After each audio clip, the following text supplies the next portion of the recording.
welcome. Are we on? Yep. Thank you. Okay, welcome everyone to our topic briefing. Order account. Hang on a second. No, you're in the right document. Mine says. Oh, okay. I'm in the right document. Yeah, it's just a typo. It's the typo. Ordinary council Okay. meeting. Yeah, okay, so it's public briefing agenda. I've got the right document. You have, downloaded today. Okay. Welcome everyone. First of all, I'd like to acknowledge the traditions of the Nala people on whose land we are gathered here today. And I'd also like to just say that our thoughts and prayers are with the community of Roebourne and the people there as they endure this tragedy that has happened. And we're all just thinking for those families been impacted by this tragic accident. Okay, item 2 is the record of attendance. Apologies, leave of absence previously approved. So we have all councillors in the room, all staff are here with our acting director Warren online. Now, do we have? Oh, that's right. Everyone's in. Okay, 3 is public question time. Are there any questions? Anyone? You know, even your staff, it can be public too. No? Okay, 4 is petitions, deputations, and presentations, of which there are none. 5, requests for leaves of absence, of which I think we have 1 request. Councillor Hanson. The next month. Councillor Hanson would like a leave of absence for next month, so the 30th of June council meeting. Do we have someone move that? Councillor Fellon, someone second it? Councillor Simpson. Anyone against granting Councillor Hanson leave? No. That motion is carried. Enjoy whatever it is you're up to. 6 is declarations of interest. Has anyone got a declaration of interest? No. 7 is the confirmation of minutes and business arising from minutes of previous meetings. The officer's recommendation that the minutes of the ordinary council meeting held on Monday, the 20th of April 2025 be confirmed as a true and correct record of proceedings. Someone move that motion. Councillor Simpson, someone to second it. Councillor Walsh-Muller. Anyone against that motion? The motion is carried. 8 is announcements by a person presiding without discussion, and there's just meetings. Every time I look at this every month, I think I don't remember doing all of them, but clearly I did. The month goes very quick. 9 is the corporate commercial reports, with 9.1 being the statements for period ended 31st of March 2025. The officer's recommendation on page 7, and as the council received the financial statements for the financial period ending 31st of March 2025, as shown in attachments 1 to 4. Someone move this motion? I've been moved from Councillor Simpson. Anyone second the motion? Councillor Walsh-Muller. Anyone against the motion? Councillor Simpson, do you want to speak for the motion? All good, Mr. Mayor. Travelling well. Okay, 9.2 is the list of accounts for the 1st of March 2025 to 31st of March 2025, with the officer's recommendation on page 16. The council received the list of payments totalling $9.8 million as detailed in attachments 1 and 2, being made up of 1 trust payments. There were nil BPay payments 750 to 760, FPOS payments 88192 to 88612, inclusive to the value of 6.2 million. No cheque vouchers, no cancelled payments, direct debits 88371 and 88501 totalling $5,922. Credit card payments for March 2005 totalling $46,709. A million on that. Payroll payments totaling $3.4 million. Someone move. Councillor Swapper, seconded. Councillor Furlong. Is anyone against the motion? Anyone who's not speak for the motion? Councillor Swapper. No, thank you, Mr. Mayor. I think we spoke well about it at the briefing. We did. 9.3 is investments for period ended 31st of March 2025, with the officer's recommendation on page 19. And there's the council received the investment report for the financial period ending 31st of March 2025. Can I someone move this motion? I would move it. Councillor Simpson, someone second it. Oop, sorry, Councillor Gillam. I did see you. Is anyone against the motion? Councillor Simpson. Tracking well, Mr. Mayor. Be interesting to see those interest rates with their last cut last week. So, like we're locked in for a while, but have a little bit of a ripple effect as time goes on. Yeah, we get less from our cash at bank. So, okay, for the benefit of the majority of people. 9.4 is the advertising of the 2025-26 differential rates, with the officer's recommendation on page 31.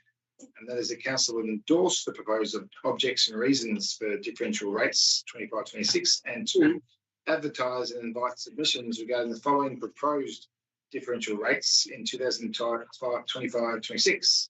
And that is that residential, the proposed rate in the dollar is 0.055795. Commercial and industrial is 0.0911. Airport strategic industry is 0.11. Transient workforce accommodation and workforce accommodation is 0.22. Airport strategic industry is noted as 2 times the multiplier of our rate in dollar, and transit workforce is 4 times, which we need to get ministerial approval. Then we've got UV partial, which is 0.13, mining another 0.14, and strategic industry 0.21, with the minimum rate for each of those categories in the right of that table. Someone move that we're advertising. Councillor Gillam, Councillor Roots, anyone against this motion? Councillor Gillam, would you like to speak for the motion? I think the city, the staff have done a very good job at arriving at the fairest outcome that they can, particularly for the residential ratepayers, with a very close to zero proposed increase. And as the CEO previously said to us, she can still deliver a balanced budget, taking all of those factors into account. So I think this is a pretty good outcome for ratepayers, as good as we can expect. Councillor Roots. Exactly what Councillor Gillam said. Rates is a entire beast of its own, and especially, you know, with administration really working hard to help us be across all of the information with the valuations from Landgate. So the GRV makes everything far more complex than it already is at base level. So yeah, I appreciate the effort that's been put in to try and balance everything as much as possible to look after our rates payers who are already struggling with the cost of living. So yeah, happy to endorse this to go out for comment. So is there anyone else that would like to speak for the motion? Councillor Simpson. Thank you, Chair. I think this under the Local Government Act, we can only set a cents in the dollar for GRV, land value, and so forth, and all the categories. But when the Valuer General comes in and values properties in variation from 5 and 10 and up to 20% different variations on houses, it makes it very hard. We can't go in and put a differential rate dollar on an individual property. That doesn't allow us to do that. But I think in summing up, we really need to push back on the Valuer General's office it just seems to be so ad hoc for property in a time where I see prices just keep going up to get valuations going down. It just doesn't seem to be anything what I call transparent about it. It's just a rattlegun approach. I can't work out how they've come up with it, but we need to push back on the state government to the Valuer General, because it's just making our job harder. So there's some people in there that have got some increases in there of up to 20s, 10 and 15. It's only a small amount, but it's going to be paying somewhere. And it's sort of where we're paying for a Valuer General's picking a price value. So I think we've done a great job to try and level it, smooth it, try and help our community as best we can, but we're trying to fix a pain, which I think that the Valuer General hasn't done the right thing by law balance in some way, but maybe through well, we should be pushing that motion now. It's hard to balance. It makes it really, really hard for us. So, yeah. Thanks, Councillor Simpson. And it is, there are other local governments around the state and through our Pilbara zone and to Wild Coast government, everyone's talking about it. They're all talking about how they're being wild valuations. So as a local government, all we can do is take the information and work with it. And we'll note that through this advertising, we will be sending letters out to those residents who are impacted the most and giving them advice that there was a chance that their rates might go up by more than they would expect.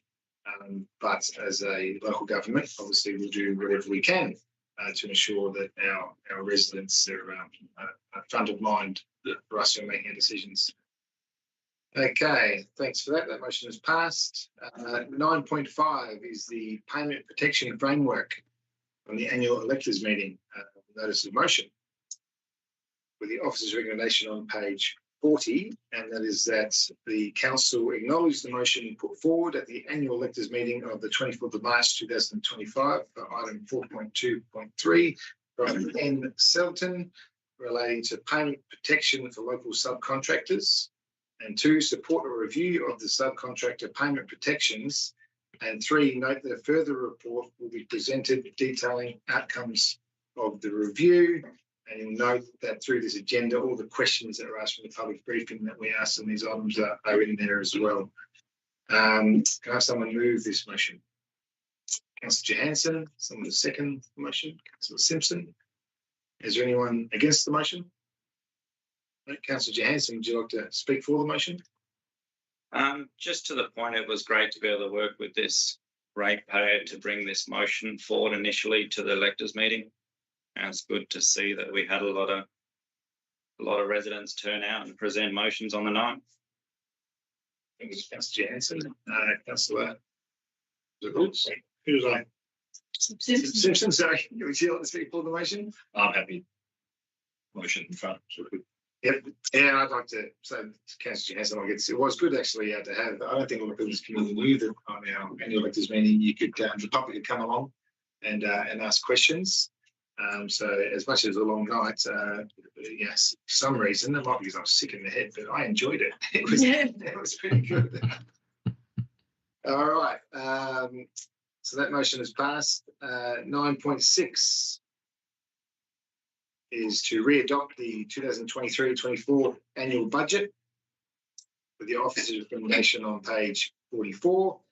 And as a council impose the following differential general and minimum rates on the gross rental unapproved values in the table below. And 2, that the council adopt the annual budget as contained in attachment 1 for the 2023-24 financial year. And 3, that council approves the refund of 31 ratepayers in the GRV airport strategic industry category due to those rates initially being levied at a greater than 2 times the lowest rate in the dollar, as follows.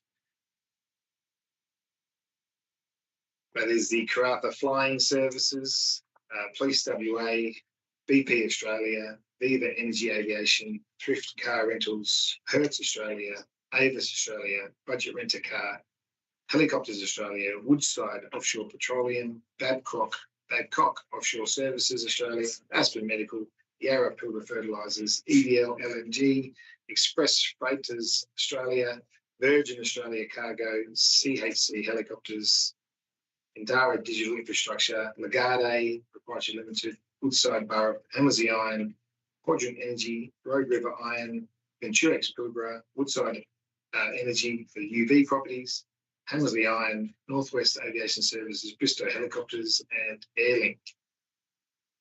Can I have someone move this motion? Councillor Swaffer, someone second it. Councillor Furlong. Is anyone against the re-adoption of our annual budget? No. Councillor Swaffer, would you like to speak for it? Just that it was, a lot of work internally to fix this. And it's great to see that again going forward that it's well planned out with the motion that we've just adopted in the previous item. Thank you, Councillor Swaffer. Councillor Furlong. Anything to add? No, just lessons learned. We'll move forward now. Okay, moving on to 10 community experience reports, with 10.1 being the bus seat and shelter installation, from the annual electors meeting motion, with the officer's recommendation on page 50. And we want to council acknowledge the motion carried at the March 2025 annual electors meeting, requesting the installation of seats and shelters at bus stops throughout the city, including weed management and upkeep of the stops. And 2, support progressing the request for seat and shelter installation through the development of a comprehensive bus shelter plan proposed in the 2025-2026 financial year.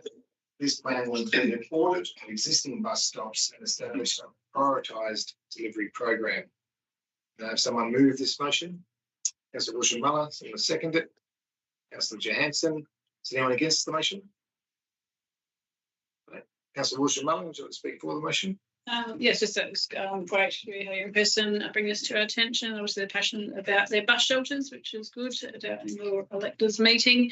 And it would just be great to actually get an extensive list of bus stops and what is actually required so you can make a positive decision on this item.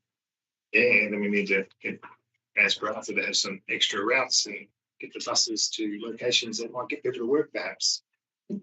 Councillor Johansson, got to speak for it? Yeah, although I'll have to hear about it again why she's not getting her bus seat as quick as she wanted. I think it's a good thing that it's actually going to look at all the bus stops. I think kids throughout Karratha would really appreciate having the seats and shelters at all the stops. So I think it's a good thing. And I'm sure she can wait a little bit longer. Yeah. Like you said, there are plenty of kids. I drive past them every morning, standing on the side of the road, on a footpath, with a little sign that says bus stop. I think this would be a great outcome for not just kids but everyone throughout the community. All right, so 10.2. Sorry, did I say that motion was carried? Yes. All right, 10.2 is the water parks development from the annual electors meeting motion, which we have an alternative motion that has been brought forward by Councillor Johansson. There's a copy of it. All right, so the alternate is the council, 1, note the outcome of the annual electors meeting motion requesting the development of a water park within the city of Karratha with no specific location identified. 2, proceed with the staged implementation of water slides at the Karratha LeisurePlex as outlined in the KLP improvement plan in 2020 and supported by the draft community infrastructure plan, with $4.6 million allocated in the long-term financial plan. And 3, amend the planning scope to locate the proposed outdoor splash pad / water park in Karratha instead of Dampier to reflect the majority community preference and update the draft community infrastructure plan and long-term financial plan accordingly, with the reasons for alternate listed below, and then the officer's comment on the back. Can I have someone move this motion? Councillor Johansson. Anyone like to second the motion? Councillor Roots, thank you. Okay, is anyone against the motion?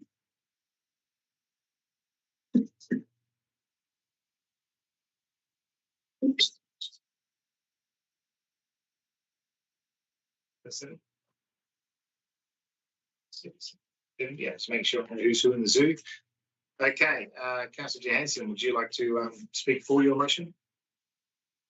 No, I think it's pretty straightforward. I think it's something that if everyone around this table doesn't understand what sort of water park the community wants at this point, with regards to the outdoor splash park.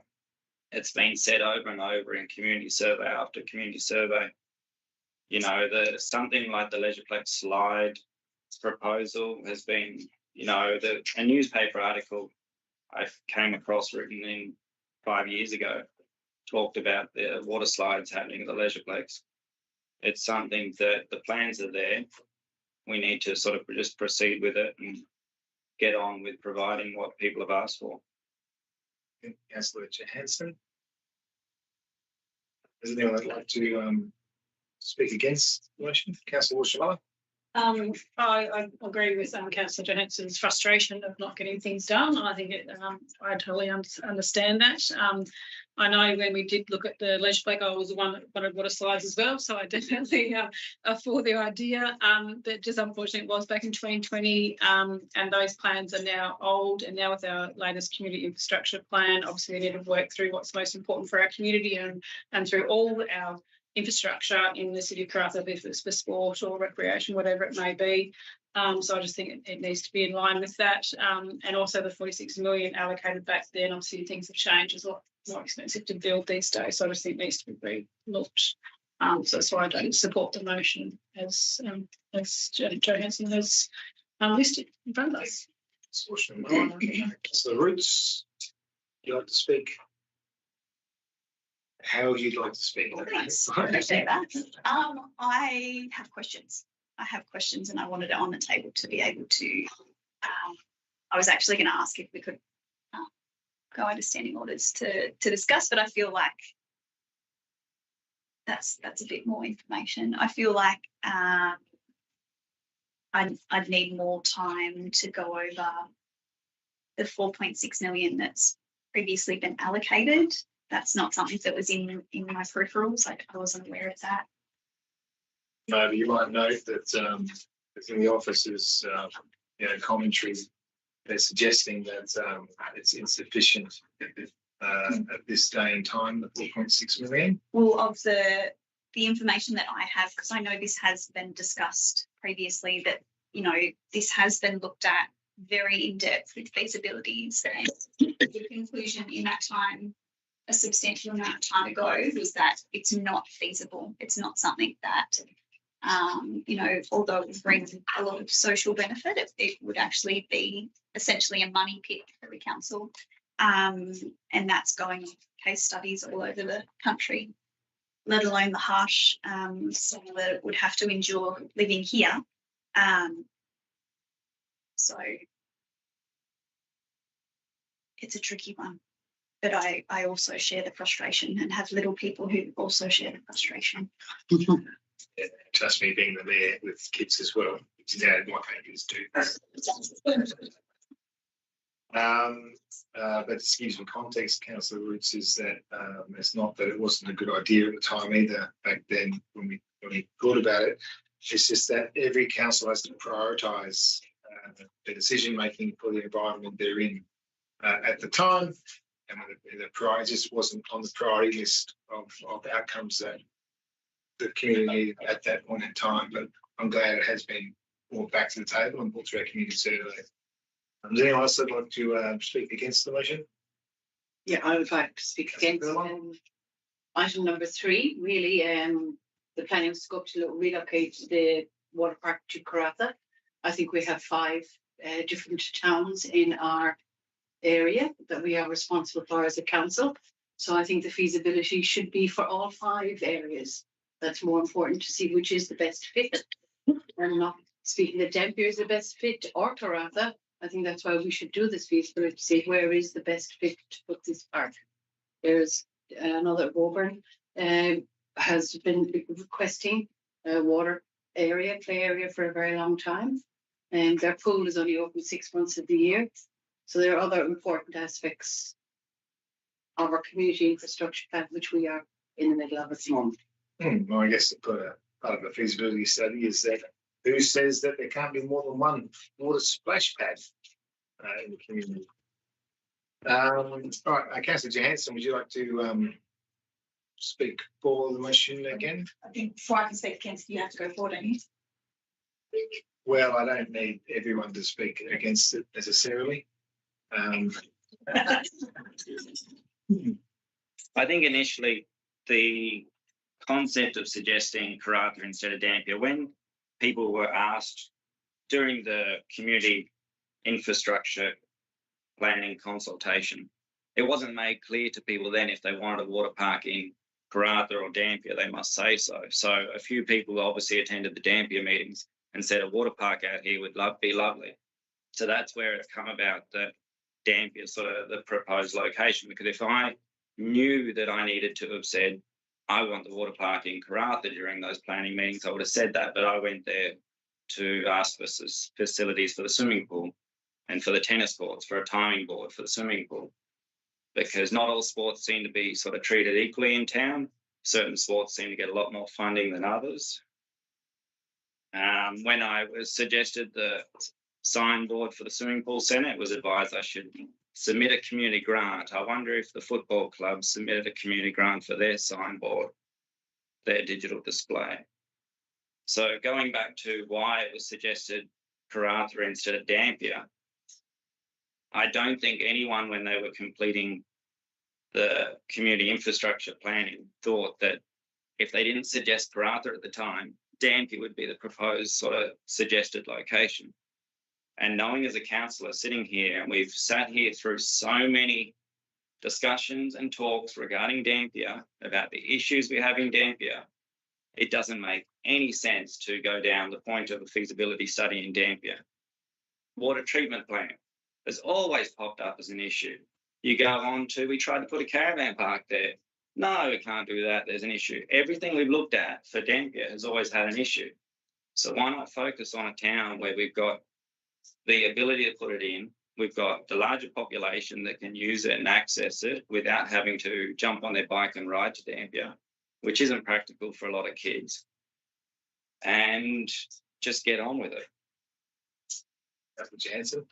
And Dampier, although it is locked away because of land use agreement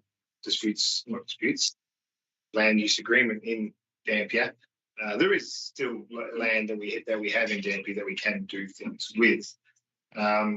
Is there anyone else like to speak against the motion? Councillor Gillam. My opposition to the motion is purely around item number 2, which is to just proceed from a project management perspective. We won't get the outcome that we think we're going to get unless we do some proper planning.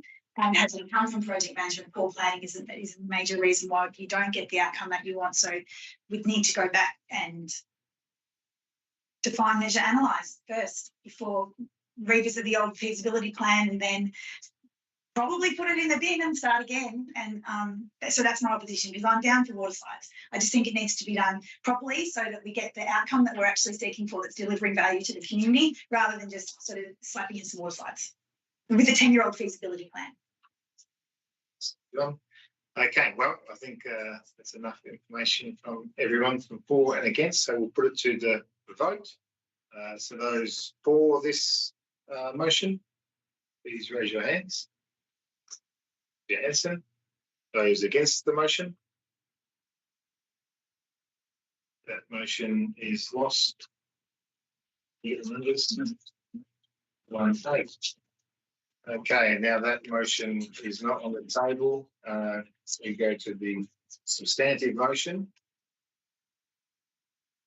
So, If you ask for an amendment, I think we'll then have to send. Yes, there is an amendment, but we first need to get the motion on the table.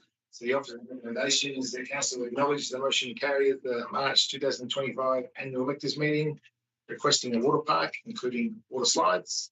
And 2, support the delivery of feasibility study on a splash pad or water park at the Dampier foreshore and a water slide at the Karratha LeisurePlex in the 25-26 financial year. Someone move this motion? Councillor Roos, someone second it. Councillor Furlong. Anyone against the motion? No? Yeah, Councillor Waterstone-Muller, you have an amendment to the motion? Yes, just the amendment is to keep item number 1 as it is. Number 2 to be slightly changed in wording to support the delivery of feasibility study on a splash pad / water park and water slides, which identifies suitable locations within the city into the 2025-2026 financial year. And number 3, request the feasibility study to be brought back to council for consideration and items agreed to pursue be included into the city's community infrastructure plan and long-term financial plan.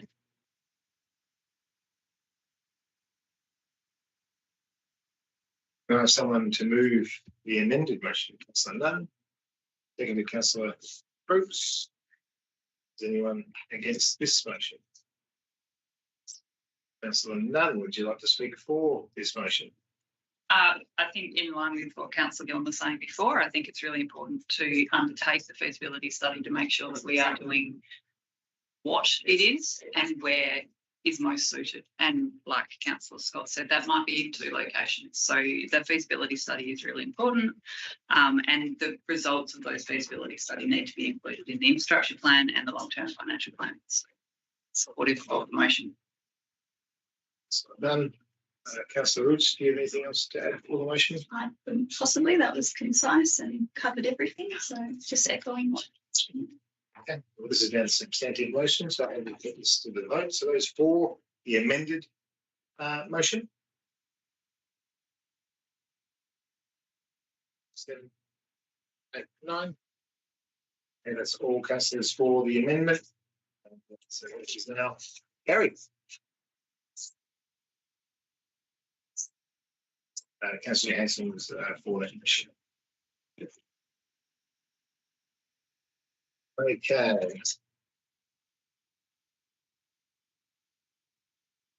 Eleven is development service report, so we still a no.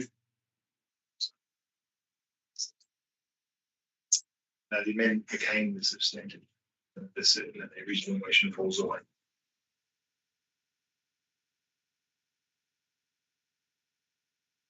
Okay, there are no development services reports. 12 is projects and infrastructure with 12.1 and the TE-01 community facility name signs policy review. The officer's recommendation on page 66. And there's a council adopt the amended council policy TE-01 community facility name signs as attached to this report. Someone move this motion? Councillor Swapper. Someone to second the motion? Councillor Furlong. Is anyone against this motion? No, Councillor Swapper. Anything to say on the amendments to the signs policy?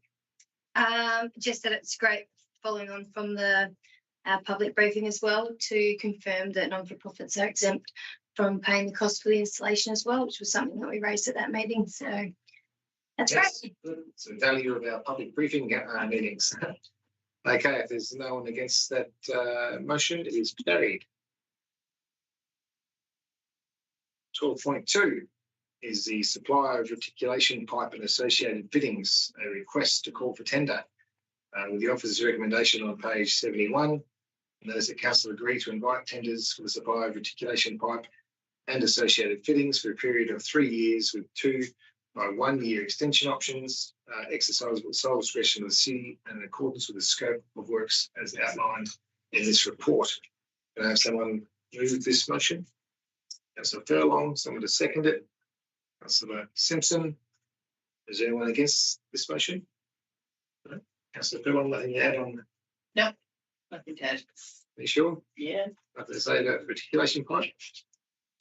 Right, that motion is carried.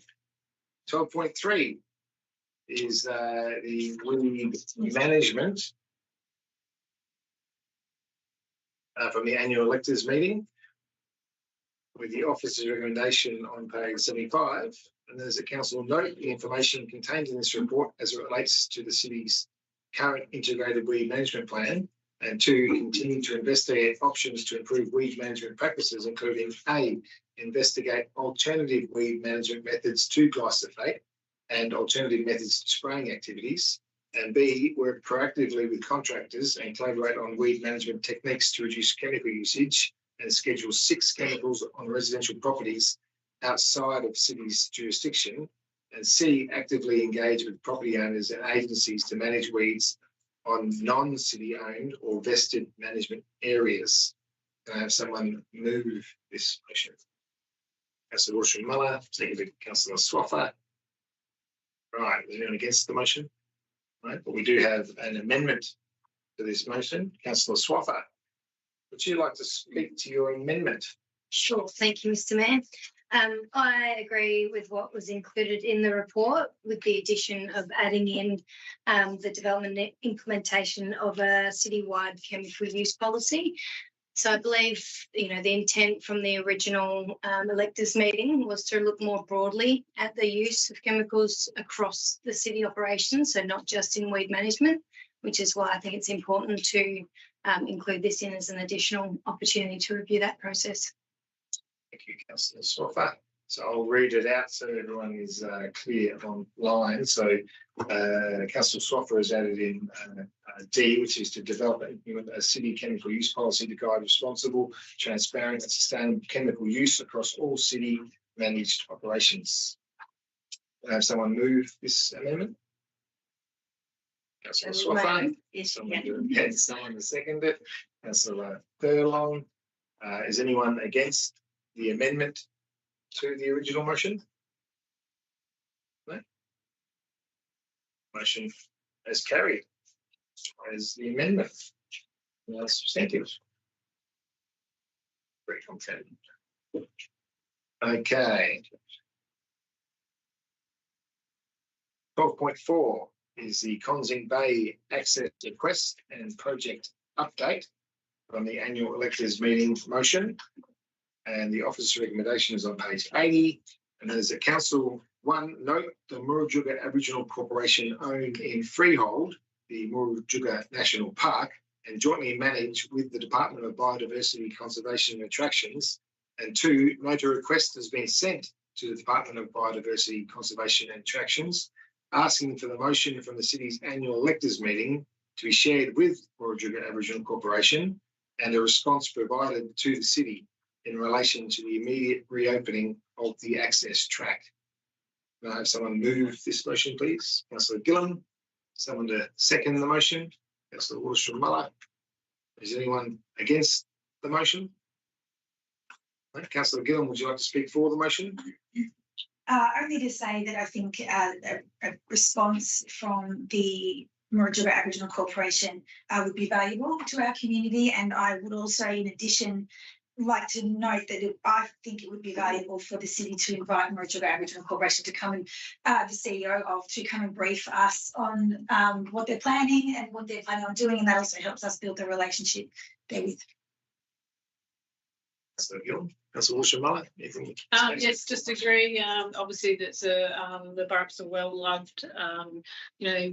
Recreational place for a lot of people in Karratha, and it'd be great to just have that transparency with Department of Biodiversity and Conservation and Attractions and Murujuga to keep the community informed of what's happening out there. They've got some amazing things planned, and it'd be fantastic to let the community know what's happening as well. Yeah, thank you, Councillor Waterstrom-Muller. And we obviously, the Murujuga Aboriginal Corporation has been quite busy lately. They've got, Woodside trying to expand. They've got World Heritage listing on their doorstep.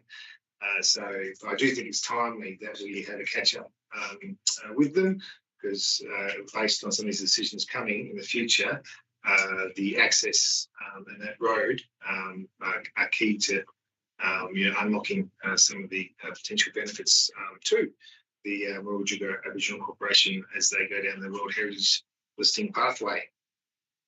Okay, so that motion is carried.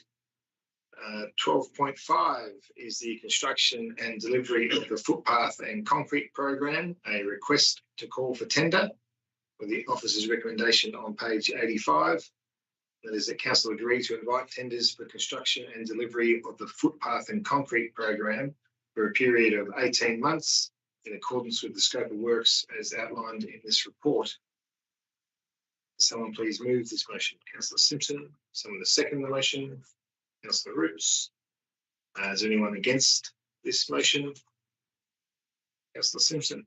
Thank you, Mr. Mayor. What would say about footpaths? Footpaths, I would say by reading the officer's recommendation report that we're going to be paying a little bit more for footpaths in the future based on reading there. It's the only thing that's very deep in there is like, oh, okay, maybe it's one of those things. Yeah, it makes the square measure. Sit down. Councillor Roots, do you like to speak for the motion at all? In addition to Councillor Simpson's comments, I've seen firsthand as a ratepayer and a member of the community the benefit of footpaths, and the social impact is huge. We've walked with Reverence Men's Group even in the heat of summer around the newly laid footpaths. It can be something that can be utilised all year long to reconnect the community, and it's imperative. So I hope we get lots of answers to the tender. Yes, I have to too. There's companies out there listening. If you're in the concreting game and you know like footpaths, please reach out. All right, that motion is passed. 13 is the Chief Executive Officer reports. 13.1 being the items of information only. The officer's recommendation on page 90. As the council note, the following information items in 13.1.1, 13.1.2, 3.4.5.6, and that is the community experience update for March 2025, the concession on fees for city facilities, the development services update, the register of documents stamped with the common seal, fee waiver policy and 24-hour library access trial from the annual electors meeting, an update on that, and then the public briefing notes and the table of report changes. Someone move that motion? Councillor Nunn, someone second it. Councillor Johansson, is anyone against the motion? Councillor Nunn, anything in the reports of note? Right. No, just thanks as always to the staff for all of the services that they're providing to our community. It's really great to see some of that done. Yes, thanks, Councillor Nunn. Councillor Johansson, anything to add? No. I think that it's passed. 14 is motions of which previous notice has been given, which is none. 15 is questions by members of which due notice has been given, which there is none. 16, urgent business approved by the person presiding or by decision, of which there is one. Thank you. Okay, 16.1 is a late item that has been brought forward. Is the request to transfer funds from the Economic Development Reserve for the purpose of infrastructure and works associated with overflow caravan parking, with the officer's recommendation being that council approved by absolute majority a budget allocation of up to $200,000 from the Economic Development Reserve to deliver works associated with establishing additional overflow caravan parking. Now, due to this being a late item, is everyone comfortable with the officer's report, what's been written, what's been requested? Or would you like to suspend standing orders if you have questions? Mr. Mayor, we could possibly just provide a very quick update verbally as to the purpose of the paper. Would you feel comfortable doing that directly? Certainly, yeah. Yep, okay. We'll get an update from the officer's point of view of it as to why this request has been asked for. Through the chair, the development services team had been proposing to put an item up to the 30th of June council meeting to raise some potential site locations for development of overflow caravan parking, but it's become apparent in the last few weeks that the demand is going to overtake that timeframe. So we're seeking a budget allocation from the Economic Development Reserve that will allow us to undertake some works within the next month, should we need to. We have a preferred site as listed in the report, which is adjacent to the Kevin Richards Memorial Oval. It does need some further resolution in terms of the activity that would need to be undertaken, but we'd rather not wait until the 30th of June to get that budget, should we need to action it sooner. The intention is that we still use the overflow facility at Country Club as per previous years. We can get in the order of between 30 and 40 bays on that site, depending on how they get parked up. And then the intention would be to roll through to the Karen thereafter. We have looked at a number of other sites. They're mostly heavily constrained, particularly in outlying towns like Dampier and Point Sampson, because of the tenure in particular. The benefit of the Karen site is that management order allows for overflow caravan parking already. So, to answer any questions, if you'd like to suspend standing orders, otherwise, to Mayor. Move the suspend standing orders. If you're going to ask some questions. Yes. Okay, we'll suspend the standing orders. So can I have someone move that? Councillor Nunn, second Councillor Roots. Okay, who would like to go first? Yes, please. The Kevin Richards Memorial Oval, how many bays or sites can you allocate in that? Like approximately 140. Still working through And was the site up at the old Bulgara Oval, which used to be the entertainment centre Oval and car park? Has that been considered? It has been investigated. We looked at it last year, but we can't get a lot of sites, bays onto that site. It would require a little bit of work, not as much work as Karamo would require. Potentially that's a backup if we're running short, but we'd rather get moving on Karamo because of the ability to deliver a lot of sites. And there's no other facilities like toilets or anything going to be open? Everyone has to be self-contained? It would be self-contained. There would be some access to the toilet facilities at the old pavilion. Invariably, we will get somebody who has a rooftop camper or something similar where they may not have a toilet facility, but typically we mostly get fans that are fully self-contained. Any other questions? There's no additional room over at the golf club.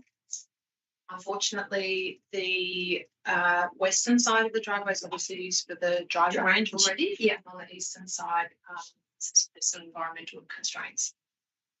And will the public be live around that area? They've consulted. Will the public that live around that area be consulted? They will be notified.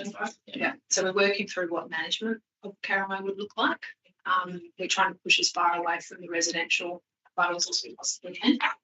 And we're considering, for instance, how we've managed noise, light, dust, etc. So I'm happy to come back to council with a better update on those management arrangements once we've resolved it.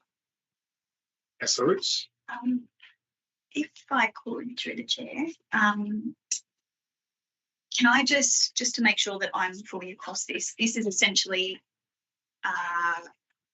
if this were to be approved, earthworks would start immediately or as fast as they could at KIMO? As fast as we are able to get it on site once we've confirmed that we're happy with the design and management.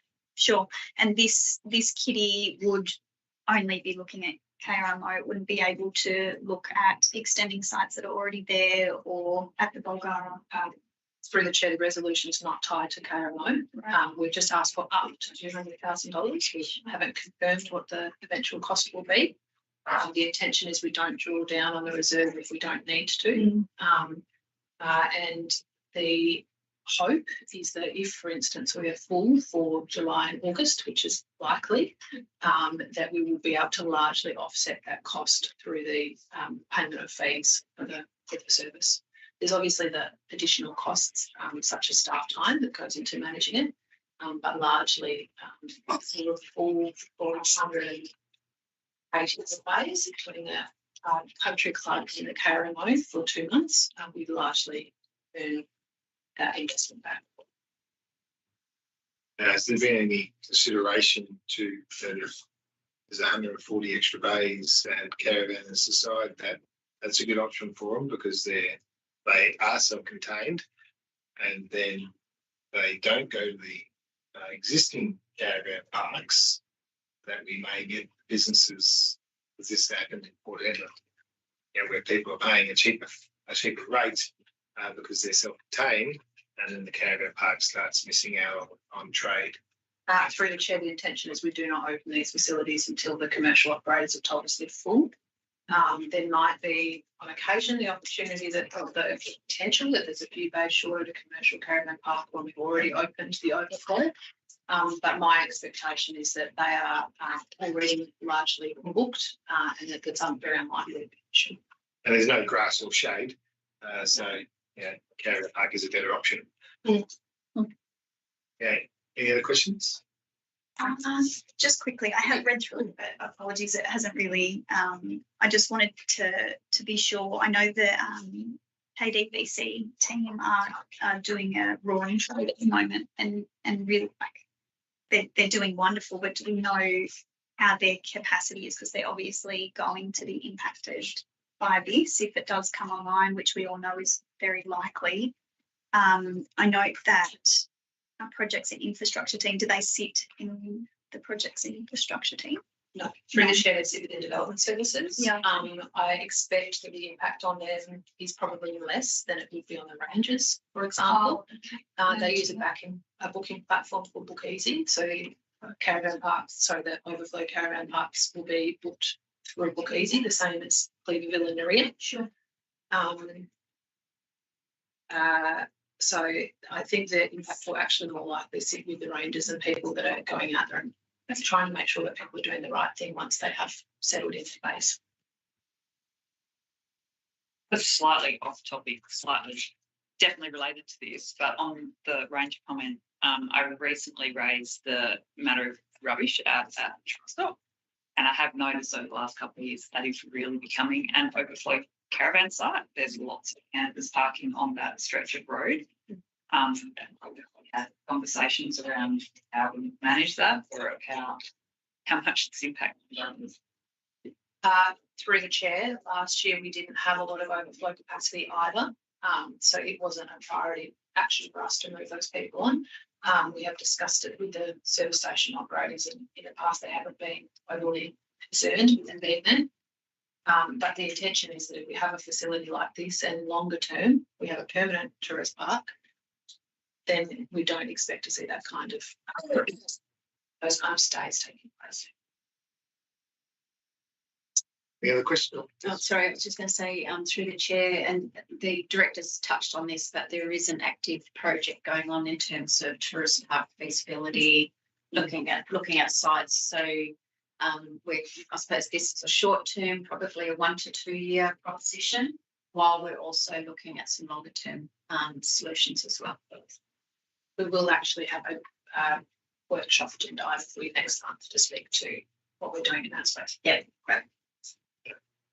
All right, well, that's all the information that is needed. We'll go back into standing orders. Councillor Nunn has moved that, seconded Councillor Furlong. Okay, so motion is on the table. Can I have someone move this up? Councillor Furlong, seconded Councillor Swapper. Is anyone against this motion? No, that motion is carried. Councillor Furlong, would you like to speak for it? I just want to say thank you. From the DCA, we manage the Danpit Caravan Park, which is a very tiny little section of a caravan park, but already we have had weeks of being full, which is really, it's not the normal tourist season for us. So it's really difficult when you're answering the phone continuously and saying, sorry. And you need to congratulate the staff at the visitor centre. They're keeping in contact with us, the DCA, all the time, and are very much abreast of what's going on. So I think this is a band-aid maybe, but it's a band-aid that's really necessary. So, Councillor Swapper, you think further that? I would just agree with Councillor Furlong. I think it's a great opportunity to ensure that we're not turning away tourists, and it would be great to be able to see some numbers come through that overflow as well, so that when we are looking at the feasibility ongoing, we can utilise that as well. Might have some more spectators at the local footy too.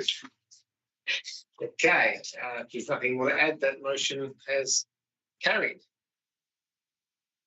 All right, 17 is matters behind closed doors, of which there are none. And 18 is the closure and the date of next meeting. So the meeting is closed at 6:53 p.m. and the date of next meeting will be the 30th of June. Oh, I know. Was it Christmas yesterday? Yeah. Was. Okay. Thank you, everyone.